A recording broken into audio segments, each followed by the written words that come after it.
Now, in the subsequent chapters, we are going to look at how to deploy a virtual machine, how to connect onto the virtual machine. Now, when you deploy a virtual machine, there are a lot of other aspects that are deployed along with it. So I want to give a quick explanation on all of these aspects. So the first thing is a virtual machine itself. So this is a compute resource on the Azure platform. It is an infrastructure as a service.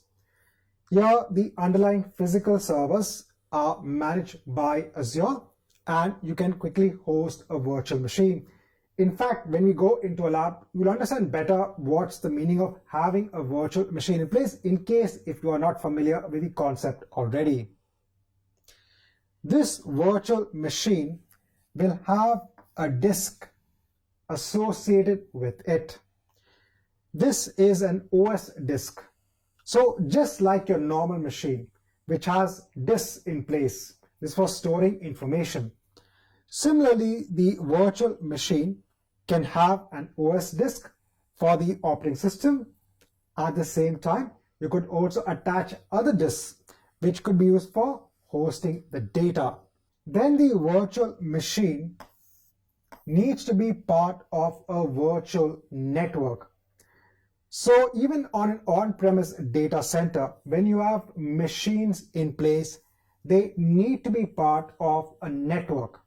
So a virtual network is an isolated network on the cloud. So the virtual machine needs to be part of the virtual network. Now, when you go through the wizard, so when we create a virtual machine, there'll be a wizard that will direct us on how to create the machine. And that wizard will actually show us, or it will help us create the virtual network. So in order to deploy a virtual machine, you don't need to understand in the beginning all of the details, because everything will be managed by the wizard for you, in case if you're not aware on the networking aspects. We also have a virtual network interface. This is attached onto the virtual machine. So this is like having a network interface card.